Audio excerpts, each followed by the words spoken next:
తనవారు లేని చోటును జనవించుకలేని చోట జగడము చోటను అనుమానమైన చోటును మనుజునకట నిలువదగదు మహిళో సుమతి.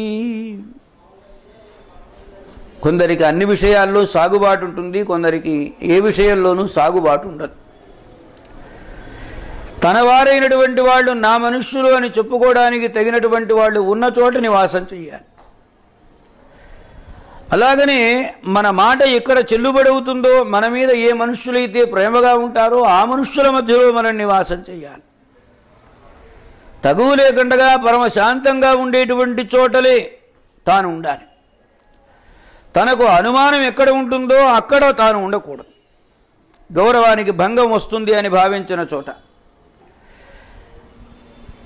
అంటే దానికి బాగా ఆలోచన చేస్తే తన మేలు కోరేటువంటి వాళ్ళు లేని చోట తాను ఉండకూడదు, తన మాట చెల్లుబడి కాని చోట తాను ఉండకూడదు, తగువ ఉన్న చోటికి తాను పోకూడదు, తన గౌరవానికి భంగం కలుగుతుంది అనేటువంటి అభిప్రాయం ఏర్పడినటువంటి చోట తాను నిలవడం అనేటువంటిది అంత మంచిది కాదు, నివాసం చేయడం.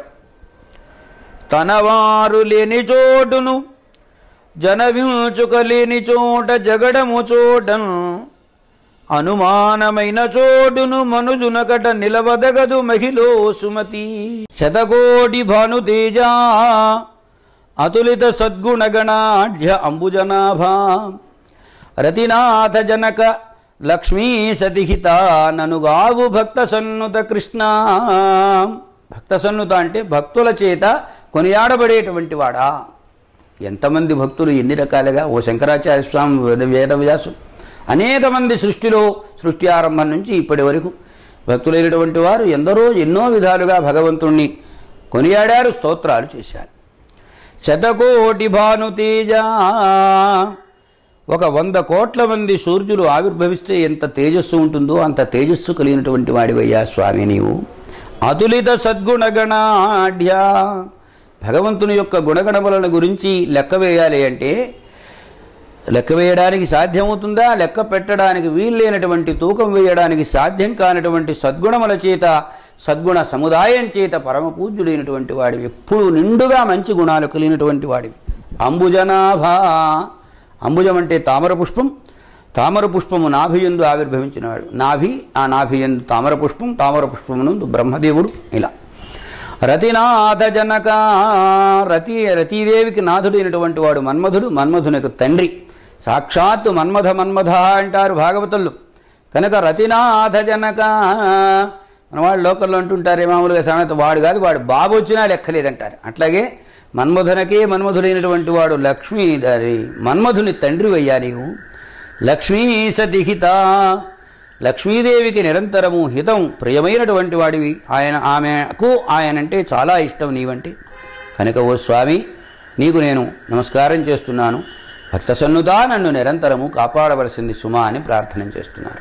చచ్చిపడిన పశువు చర్మంబు కండలు పెట్టి పెరికి తినుచు పరగగ్రద్ద, గ్రద్ద వంటి వాడు గజపతి గాడకో విశ్వదాభిరామ వినురవేమా. వేమన శతకంలో ఉన్నటువంటి 50వ పద్యం ఇది. ఒక జంతువు చచ్చి పడిపోతే దాని చర్మాన్ని, కండల్ని కూడా పెరికి ముక్కుతోటి దానిని ఆహారంగా తింటుంది ఓ గద్ద. అంటే గద్ద లక్షణం ఏమిటంటే మాంసాన్ని పీక్కోదినడం. అది కూడా చచ్చిన జీవాన్ని పీక్కోదినడం, బ్రతికున్న జీవం జోలికి రాదది. చచ్చిన జీవాన్ని బ్రతికినటువంటి పీక్కు తినేటువంటి గద్ద ఎట్లాంటిదో గజపతి రాజు అట్లాంటి వాడు అని. అంటే బహుశా ఈ వేమన గారి కాలంలో గజపతులు బాగా క్రూరమైనటువంటి ప్రవర్తనం కలిగి ఉండేవాళ్ళేమో.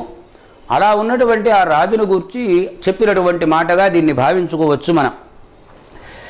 అంటే అది చచ్చిపోయినా దాన్ని వదిలిపెట్టకూడదు, దాన్ని కూడా పీక్కోదినా అని. ఇబ్బందుల్లో ఉన్నవాడిని పోనీలే అని దయతో వదిలేస్తారు ఎవరైనా. అట్లా వదిలేటువంటి స్వభావం కాదు మా గజపతి రాజుది అని చెబుతున్నాడు వేమన గారు. చచ్చిపడిన పశువు చర్మంబు కండలు పెట్టి పెరికి తినుచుబరగ గ్రద్ద, గ్రద్ద వంటి వాడు గజపతి కాడకో విశ్వదాభిరామ వినురవేమా.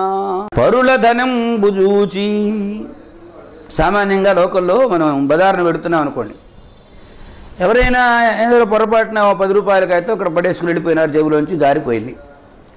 అది చూసి చూడగానే దాన్ని ఎప్పుడు తీసి జేబులో పెట్టుకుందాం అనిపిస్తుంది. దానికోసం ఎన్ని అభినయాలు, దాన్ని కాలడ్డం పెడతాం, చెయ్యడ్డం పెడతాం, అవతల వాడు చూడకుండా తీసి జేబులో పెట్టుకుంటాం. పరుల ధనం ఇది నాది కాదు, ఇది పరులది అనే భావన ఉండదు ఆ సమయంలో. పరుల ధనాన్ని చూసి కాజేయదాం అనిపిస్తుంది.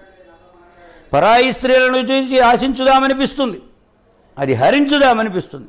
అటువంటి నా అత్యంత బలవత్తరమైనటువంటి మనస్సు అనేటువంటి ఈ దొంగని పట్టుకొని దాస అనేటువంటి వివేకపాశముతోటి వాడిని బాగా చుట్టి కట్టిపడేసి ఆ మనస్సుని భవచ్చరణంబునా మరుత్తరువు నగటివే జగదీ, నీ పాదపద్మములనేటువంటి పెద్ద చెట్టు ఏదైతే ఉన్నదో ఆ చెట్టు కట్టేరాదటయ్యా స్వామి.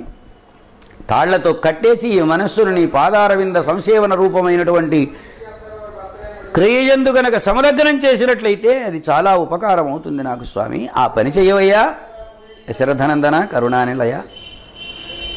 పరుల ధనంబు జూచి పరభామల జూచి హరింపగోరు మద్గురుధర మానసంబనడు దొంగను బట్టి నిరూఢ దాస విస్ఫురిత వివేక పాశముల చుట్టి భవచ్చరణంబునా మరుత్తరువునగటివే జగదే దాశరథీ కరుణాపయోనిధి. తాలిమితోడుతం దగవు తప్పక నేర్పరియుప్పు తప్పులం బాలన సేయుగా కట ఉపాయ విహీనుడు చేయనేర్చుని పాలును నీరు వేరు పరుపంగగా మరాళ మెరుంగుగాక మార్జాల మెరుంగునే తదురుచారు రసజ్ఞతబూన భాస్కరాం. సామెతలు అంటారు వీటిని. ఊర్మి కలిగి ఉండి న్యాయాన్ని తప్పకుండగా నేర్పరి అయినటువంటి వాడు ఇది తప్పు ఇది ఒప్పు అని బాగా విషయం తెలుసుకుని తప్పు వైపు వెళ్ళకుండగా ఒప్పులను మాత్రమే చేస్తూ తన జీవితాన్ని సుఖమయం చేసుకుంటాడు. ఈ తెలివి లేనటువంటి వాడు, ఒరిమి లేనటువంటి వాడు, ఈ ఉపాయాలేవి తెలియనటువంటి వాడు ఈ తప్పొప్పులను గణనం చేసుకొని తప్పులను చేయకూడదు, ఒప్పులను ఆచరించాలనేటువంటి ఆలోచన అతడికి ఎందుకు కలుగుతుంది? కలగదు కదయ్యా. నీరు పాలు కలిసి ఉన్నాయి. ఒక రాజహంసం తీసుకొచ్చి దాని దగ్గర నుంచో పెడితే నీరును నీరుగా పాలను పాలుగా వేరు చేయగలిగిన సామర్థ్యం దానికి ఉంటుంది. పిల్లిని తీసుకొని వచ్చి పాలు నీళ్లు వేరు చేయమంటే చేస్తుందా? కనుక పిల్లి ఎలాగైతే నీరు పాలు వేరు చేయలేదో అలాగా ఉపాయరహితుడైనటువంటి వాడు తప్పొప్పులను గణనం చేసి మంచి చెడులను బెరీజు వేసుకొని ఆచరించడం అనేటువంటిది సాధ్యం కాదు. అదే ఉపాయం తెలిసినటువంటి వాడు, ఊరిమి కలిగినటువంటి వాడు తప్పొప్పులలో తప్పులను చేయకూడదని ఒప్పులను చేయాలనేటువంటి లక్షణం కలిగి ఉంటాడు. అది రాజహంస యొక్క లక్షణం అన్నారు.